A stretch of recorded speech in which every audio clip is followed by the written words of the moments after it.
আমরা এখন আছি নদিয়ার লঞ্চের শহর বরিশাল।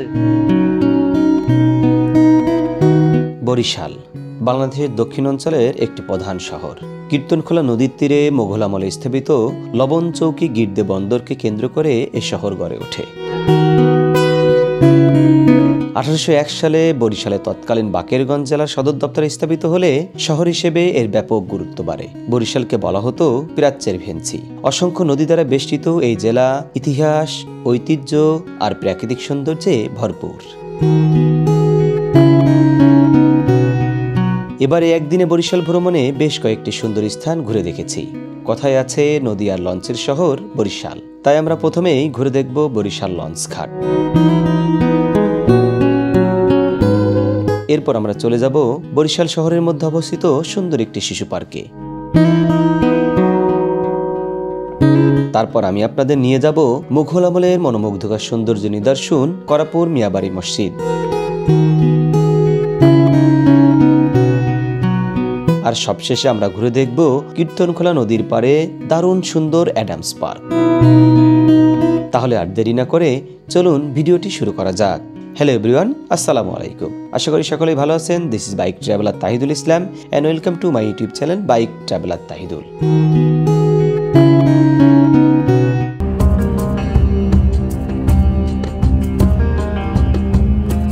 আমরা এখন আছি বরিশালের করাপুর ইউনিয়নে। আর আমার পিছনে যে সুন্দর মসজিদটা দেখছেন, এটা হচ্ছে করাপুর মিয়াবাড়ি মসজিদ। এই মসজিদের মুঘল আমলের একটা ঐতিহ্য, 3 গম্বুজ বিশিষ্ট মসজিদ। এই মসজিদের প্রতিষ্ঠাতা হচ্ছে মাহমুদ হায়াত। এখানে একটা ইতিহাস আছে। মাহমুদ হায়াত উনি একজন জমিদার ছিলেন এবং ইংরেজদের বিরুদ্ধে উনি বিরোধিতা করার কারণে ওনাকে 16 বছরের কারাবাস দেওয়া হয় একটা দ্বীপে, এবং এখান থেকে ফিরে এসে উনি এখানে 2টা পুকুর এবং এই মসজিদটা নির্মাণ করেন। এবং সেই 1500 সালের পরে থেকে 18 সাল পর্যন্ত এই মসজিদের নির্মাণ কাজ চলে। এবং এই মসজিদ সর্বশেষ সপ্তমবার 2013-14 সালে সপ্তমবার এই মসজিদের সংস্কার হয়েছে। ওনার যারা বংশধর আছে তারা এটা সংস্কার করেছেন। এবং এই ঐতিহ্যবাহী মসজিদ দেখতে আমরা আসছি, এখানে নামাজ পড়লাম। মসজিদের চারপাশটা ঘুরে ঘুরে দেখছি এবং আপনাদের এই মসজিদ থেকে আমরা তথ্য দেওয়ার চেষ্টা করছি। আসলে অসম্ভব সুন্দর এই মসজিদটা মুঘল আমলের ঐতিহাসিক নিদর্শন বহন করে। চলেন আমরা এই মসজিদের পুরো জায়গাটা ঘুরে দেখি এবং এই মসজিদের ইতিহাস এবং যে মাহমুদ হায়াত যিনি এটা তৈরি করেছেন তার ইতিহাসটা জানার চেষ্টা করি।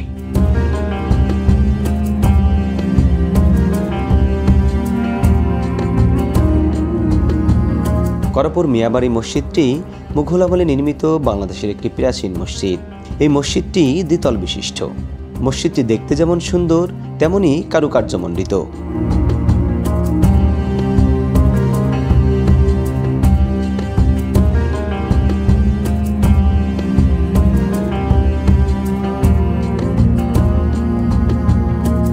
মসজিদটির নিচে রয়েছে 6টি দরজা বিশিষ্ট আবাসন ব্যবস্থা। এখানে প্রতিষ্ঠিত মাদ্রাসা ছাত্রদের জন্য আবাসন ব্যবস্থা ছিল, কিন্তু দুঃখের বিষয় এগুলো এখন ব্যবহারের অনুপযোগী হয়ে গিয়েছে। দোতলাকে কেন্দ্র করেই মূল মসজিদের সৌন্দর্য বৃদ্ধি পেয়েছে। দোতলায় মসজিদ জুড়ে চমৎকার নকশার কাজ রয়েছে। মূল মসজিদে রয়েছে 3টি দরজা।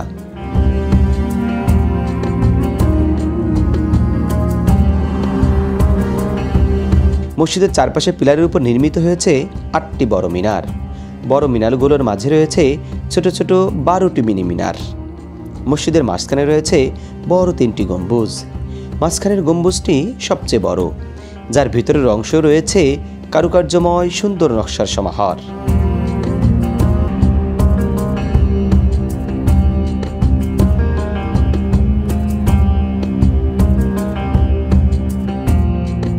ইংরেজ শাসনের বিরুদ্ধে বিদ্রোহ ঘোষণা করা জমিদার হায়াত মাহমুদ এই মসজিদটি নির্মাণ করেন।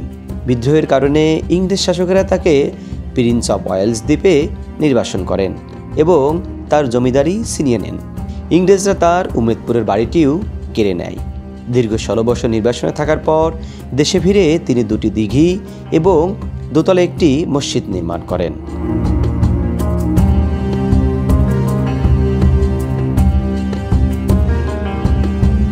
মিয়াবাড়ি মসজিদের পূর্ব পাশের এই বিশাল দিঘিটি মসজিদের সৌন্দর্য আরও বহুগুণে বাড়িয়ে তুলেছে। মসজিদটির দোতলায় ওঠার জন্য রয়েছে আলিশান সিঁড়ি। সিঁড়ির গোড়ায় হেলান দিয়ে বসার ব্যবস্থা রাখা হয়েছে।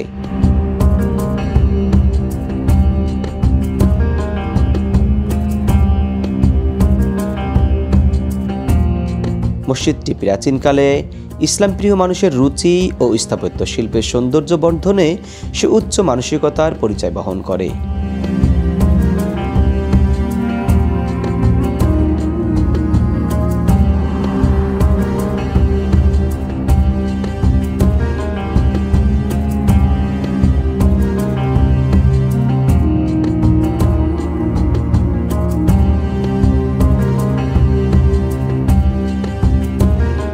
আমাদের সেই মসজিদে মোটামুটি ঘোরাঘুরি শেষ। এখানে এসে আসলে একেবারে মনে হচ্ছে যে মুঘল আমলের সেই একটা ঐতিহাসিক নিদর্শন দেখে মুঘল আমলের সেই সময়ের কথা কল্পনায় ভাসছে। আসলে সেই সময়ের স্থাপনাগুলো কেমন ছিল এবং এইরকম সুন্দর একটা মসজিদ সেই সময় তৈরি করা, পাশে দুইটা পুকুর, সব মিলিয়ে অসম্ভব সুন্দর ছিল জায়গাটা।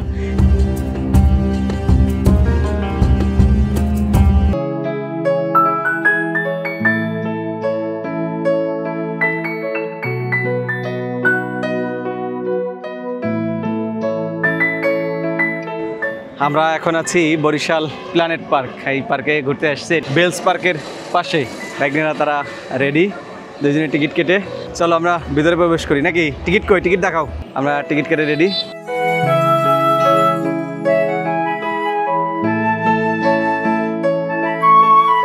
প্ল্যানেট পার্ক মূলত একটি শিশু পার্ক। পার্কের চারপাশে শিশুদের জন্য বেশ কয়েকটি আকর্ষণীয় রাইড রয়েছে।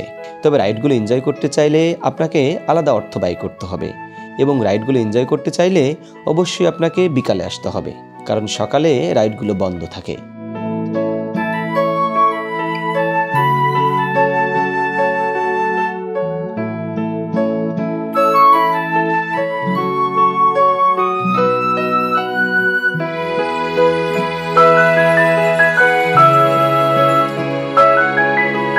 পার্কের মাঝখানে বেশ বড় একটি পুকুর রয়েছে, আর পুকুরের চারপাশের নারকেল গাছগুলো পার্কের সৌন্দর্য বাড়িয়ে দিয়েছে শতগুণ।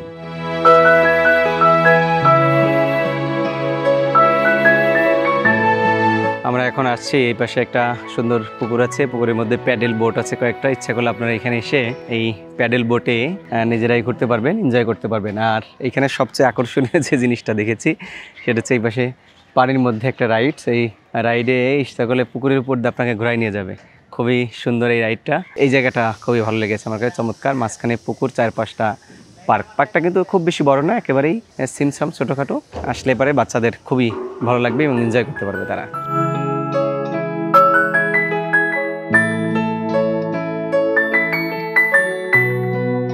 সুগন্ধা ভিলেজ তৈরি হচ্ছে, এখানে প্রস্তুতি চলছে। আমরা 3 মামা ভাগ্নে এই লাভজনের মধ্যে পার্কে বসে একটু বিশ্রাম নিচ্ছি। এই জায়গাটা থেকেও পার্কটা বেশ সুন্দর।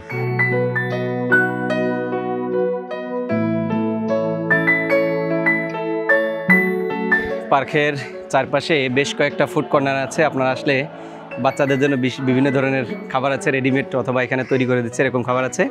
ইচ্ছা করলে আপনারা এসে এই ফুড কর্নারগুলোর থেকে ফুড আইটেম আপনারা ট্রাই করতে পারেন। আমরা 3 জন এই ফটো শুটিং ফ্রেমে বন্দী হয়েছি। পিছনে পুকুর আর সামনে সুন্দর একটা দৃশ্য ভিউ, আর আমরা 3 জনে এর মধ্যে যে বন্দী হইলাম। আমরা 3 মামা ভাগ্নে, বেশ সুন্দর জায়গাটা, ভালো লেগেছে। আর আমার ছোটো মামা এই যে আবদার করছে যে বিভিন্ন রাইডে চড়বে, কিন্তু আসলে রাইডগুলো আমরা সকালে এসেছি, আমরা জানতাম না। এই পার্কের এই রাইডটা আমার সবচেয়ে ভালো লেগেছে, কারণ দেখেন রাইডটা হচ্ছে এই পার্কের পাড় থেকে শুরু হয়ে পুরা পানির ভিতর দিয়ে আপনাকে ঘুরাই নিয়ে আসবে রাইডে। এই রাইডটা আমার কাছে বেশ ভালো লেগেছে। যদিও রাইডগুলো আমরা চড়তে পারছি না, কারণ হচ্ছে রাইডগুলো সবগুলোই বন্ধ, কারণ এটা সব বিকাল 4টার পরে রাইডগুলো চালু হয় আর সকালে রাইডগুলো বন্ধ থাকে। এই জন্য আপনারা আসলে অবশ্যই বাচ্চাদের নিয়ে আসলে বিকালে নিয়ে আসবেন, যেন ওরা রাইডগুলো এনজয় করতে পারে।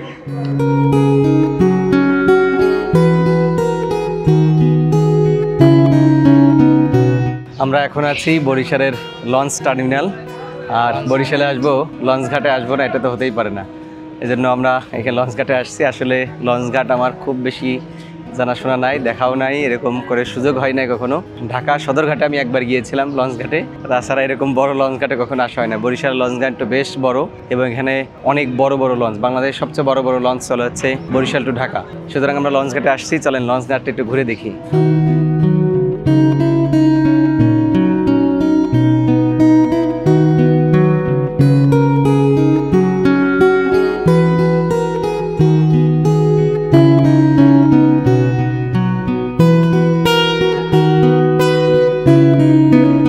আমরা একটা লঞ্চে উঠেছি, লঞ্চের নাম হচ্ছে পারাবাত। লঞ্চটা অনেক বড়, আসলে আমি এরকম লঞ্চে কখনো আগে এরকম উঠি নাই, এই জন্য লঞ্চ সম্পর্কে আমার ধারণা নাই। আমরা সেই দুপুর উঠছি, দেখি যে আমরা নিচে তো ডেকটা দেখলাম, 2 তলা হচ্ছে কেবিন সিস্টেম, এই যে ভিতরে কেবিনগুলো।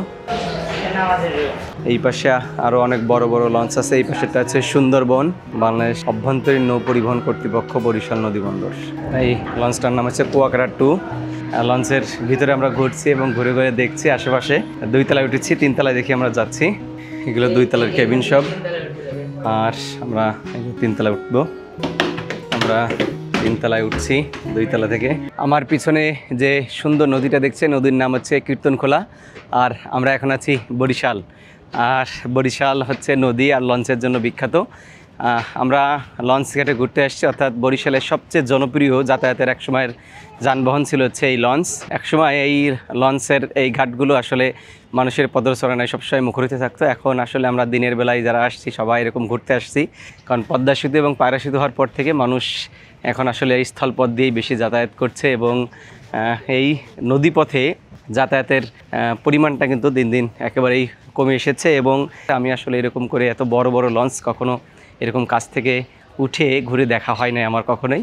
আমি একটা নতুন অভিজ্ঞতা অর্জন করলাম এবং আপনাদের সাথে শেয়ার করলাম। আমার খুবই ভালো লাগছে, এত বড় লঞ্চ, এবং শুনেছি লঞ্চ অনেক বড় হয়, দূর থেকে দেখেছি, কিন্তু এরকম ভিতরে উঠে যে এরকম ডেক, এরপরে এর ভিতরে যে এতগুলো ক্যাবিন, এরকম 3 তলা 4 তলা এরকম ঘুরে কখনো আসলে আমার দেখা হয় নাই। আর এখান থেকে বরিশাল শহরটা দেখছি, খুবই ভালো লাগছে। লঞ্চের হুইসেলগুলো বাজছে মাঝে মাঝেই। আর এই দিক দিয়ে আসলে অসংখ্য মানুষ নদীপথে আরও আশেপাশে যায়, যে ভোলায় যারা যায় তারা এই পাশে যে ছোটো ছোটো লঞ্চগুলো আছে এই লঞ্চগুলো থেকে তারা ভোলায় যাচ্ছে, এবং এই বড় লঞ্চগুলো মূলত ঢাকাগামী লঞ্চ। আর এই কীর্তনখোলা নদী পার হয়ে অসংখ্য মানুষের এখানে বসবাস, তারা তো ট্রলার করে সারাক্ষণ যাতায়াত করছেই। সব মিলিয়ে জায়গাটা অসম্ভব সুন্দর। যারা বরিশালে আসবেন অন্তত লঞ্চ ঘাটটা একবার হলেও ঘুরে যাবেন, আশা করা যায় আপনাদের অসম্ভব ভালো লাগবে।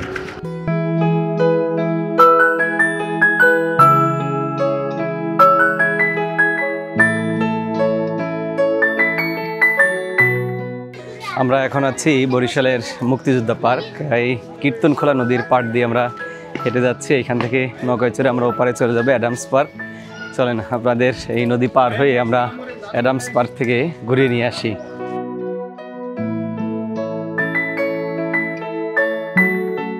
আমরা কীর্তনখোলা নদী পাড়ি দিয়ে ওপারে যাচ্ছি, এই যে নদী পাড়ি দিচ্ছি।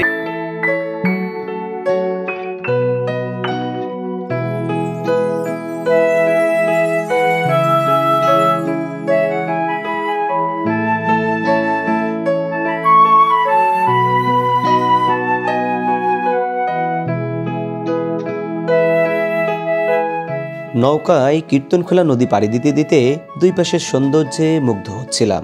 আর নদীর পাড়ে যে এমন সুন্দর একটি পার্ক থাকতে পারে সেটা ভাবতেই পারি নাই।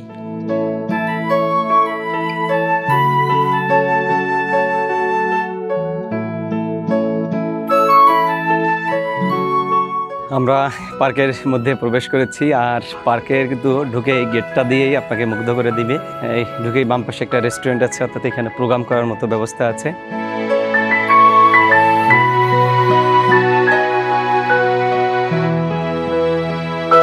ভাগ্নি শুভ আমাদের আজকের ভ্রমণের রাহবার, আর এই হচ্ছে আমাদের ভায়া, আমার বরিশাল ভ্রমণের হোস্ট।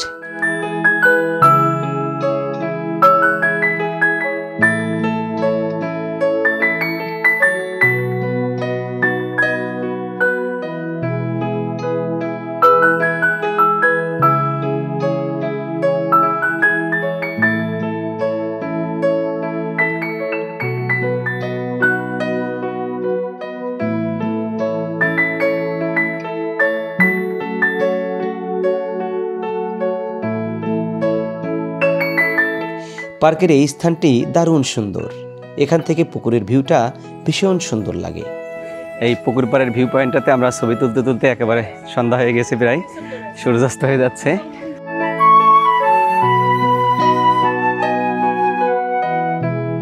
বিভিন্ন ফুলে ফুলে সুশোভিত পার্কটি একটি বিকাল অতিবাহিত করার জন্য পারফেক্ট স্থান।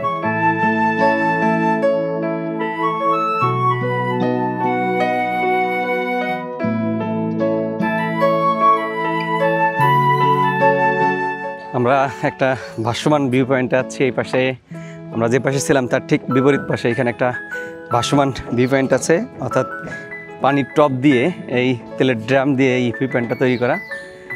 এই যে অ্যাডামস গার্ডেন, পুকুরের মাঝখানে এই সুন্দর ভিউ পয়েন্টটা।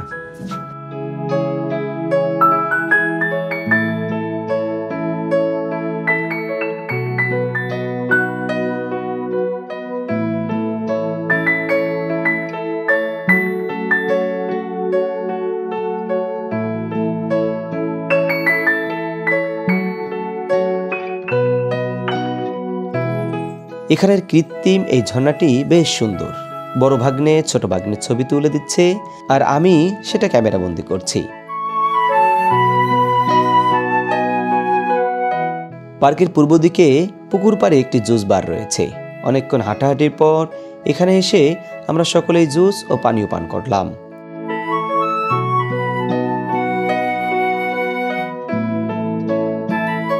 এই জুস বারের সামনের জায়গাটি পার্কের সবচেয়ে সুন্দর ও আকর্ষণীয় স্থান। আর সন্ধ্যার পর এই লাইটিংগুলো এই স্থানটির সৌন্দর্য যেন শতগুণে বাড়িয়ে তোলে। এই লাইটিংয়ের মধ্য দিয়ে হাঁটার সময় সত্যি একটি দারুণ অনুভূতির অনুভব করলাম।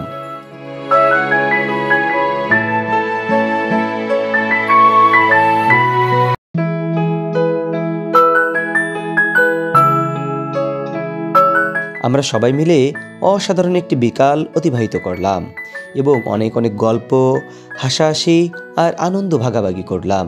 প্রিয় মানুষটিকে সঙ্গে নিয়ে আপা আর দুলাভাই এবং ভাগ্নেদের সাথে স্মরণ করে রাখার মতো একটি দিন অতিবাহিত করলাম। আর বসে বসে ভাবছিলাম, জীবনের প্রতিটি দিনই যদি এমন ঘোরাঘুরি আর আনন্দময় হতো তাহলে কতই না ভালো হতো। আমরা অনেকক্ষণ যাবৎ পার্কের মধ্যে হাঁটছি। পার্কের এই জায়গাটা কিন্তু দারুণ, খুবই ভালো লেগেছে। আসলে দারুণ সুন্দর ছিল পার্কটা। ছোট্ট একটা পার্ক, খুব বেশি বড় না, একজন ব্যক্তির মালিকানা পার্ক, কিন্তু তিনি পার্কটাকে খুব সুন্দর করে সাজিয়েছেন, চারপাশটা সুন্দর করে সাজিয়েছেন।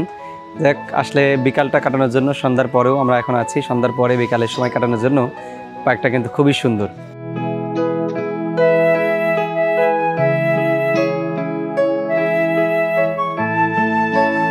আমরা এখন আছি বরিশাল সার্কিট হাউসের সামনে। এই যে সার্কিট হাউস, আর এখান থেকে আমরা আমাদের বাইকের ভিডিও শুরু করলাম। অর্থাৎ সারাদিনে আসলে বাইক নিয়ে একটুও ভিডিও করা হয় নাই, যার কারণে একটু ভালো লাগছে না। বাইক নিয়ে ভিডিও না করলে আমার মোটেও ভালো লাগে না। একটু চিন্তা করলাম যে বরিশাল রাতের বেলা একটু ঘুরে দেখি, এই জন্য রাতের বেলায় বের হয়ে পড়লাম। আসলে আমি তো আসছি বোনের বাসায় বেড়াইতে, যার কারণে এরকম বাইক নিয়ে বেরোনোর সুযোগ পাই নাই। আর সারাদিন তো ভাগ্নেদের নিয়েই সময় কাটিয়েছি, ওদের সাথে একটা খুবই সুন্দর সময় কাটিয়েছি। আমি একটা জায়গা ঘুরতেও গিয়েছিলাম, আপনাদের নিয়ে যাওয়ার চেষ্টা করেছি, মাঝে মাঝে যতটুকু পারি ভিডিও করেছি।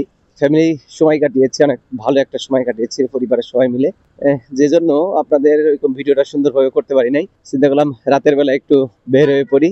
এই দিকটা আমি বেশ ভালো চিনি, অর্থাৎ কয়েকবার আসতে আসতে এই পাশটা বেশ পরিচিত হয়ে গিয়েছে। চিন্তা করলাম এই পাশটা একটু ঘুরে যাই। আর রাতের বেলা একটু শহরে গাড়ি কম। এই জায়গাটার নাম হচ্ছে চৌমাথা। এখানে 4 রাস্তার মোড়, এই জন্য এই জায়গাটার নাম হচ্ছে চৌমাথা, অর্থাৎ কুয়াকাটা এই দিক দিয়ে চলে গেলে কুয়াকাটা। আর এই চৌমাথা, এখানে সুন্দর একটা লেক আছে। এই যে সুন্দর, দারুণ সুন্দর এই লেকটা। বিকালে এই চারপাশে অনেক দোকানপাট, খাবারের দোকান আছে, যার কারণে এখানে প্রচুর লোকজন। চায়ের দোকান আছে, প্রচুর চায়ের দোকান, যার কারণে এখানে মানুষ এসে বসে সময় কাটাচ্ছে। বরিশালটা আমার কাছে একদম খারাপ লাগে নাই, কয়েকবার আসলাম, এখনো পুরো ঘুরে দেখি নাই। আরো বরিশালের বিভিন্ন ঐতিহ্যবাহী বিভিন্ন জায়গা আছে, ইনশাআল্লাহ এর পরবর্তীতে আসবো একটা ভালোভাবে নিয়ত করে, যেটা পুরো বরিশালকে ঘুরে দেখানোর চেষ্টা করব। এখানে সমস্ত জায়গার ডিটেলস বরিশাল নিয়ে একটা লম্বা ভিডিও করব। ঝলমলে আলোর এই জায়গাটার নাম হচ্ছে বিবির পুকুর। আগের ব্লগে, আমরা বরিশালের ব্লগে আপনাদের দেখিয়েছিলাম। এই জায়গাটা কিন্তু আমাকে দারুণ লাগে, কিন্তু এবার এই জায়গায় আমার কেমন আসা হয় নাই। গত পরশুদিন একবার এসেছিলাম, কিন্তু আসলে ওইভাবে ভিডিও করার সুযোগ পাই নাই। এখন এখানে একটু দাঁড়াবো। বিকালবেলা জায়গাটা দারুণ সুন্দর, এখনো প্রচুর লোকজন চারপাশে বসে আছে। যাই হোক, আমরা বিবির পুকুর থেকে আমরা বাসা দিকে চলে যাচ্ছি। আর এই যে পানির ফোয়ারাটা, এটা গতবার এসে পাই নাই, এবার দেখছি এই পানির ফোয়ারাটা দিয়েছে। যাই হোক, আমাদের মোটামুটি ঘোরাঘুরি চলছে। আমরা সারাদিন আপনাদের বিভিন্ন জায়গায় ঘুরে দেখানোর চেষ্টা করেছি, 4টা জায়গায় গিয়েছিলাম। সারাদিনে অনেক ঘোরাঘুরি করেছি, অনেক পরিশ্রম করেছি। কালকে সকালে আবার আমরা বরিশাল থেকে চলে যাবো বাসার উদ্দেশ্যে, যার জন্য আজকের মতো আমরা ব্লগটা এখানে শেষ করতে যাচ্ছি। তবে কষ্ট করে যারা ব্লগটা দেখেছেন সকলকে ধন্যবাদ জানাচ্ছি যে কষ্ট করে আপনারা ব্লগের সময় দিয়েছেন।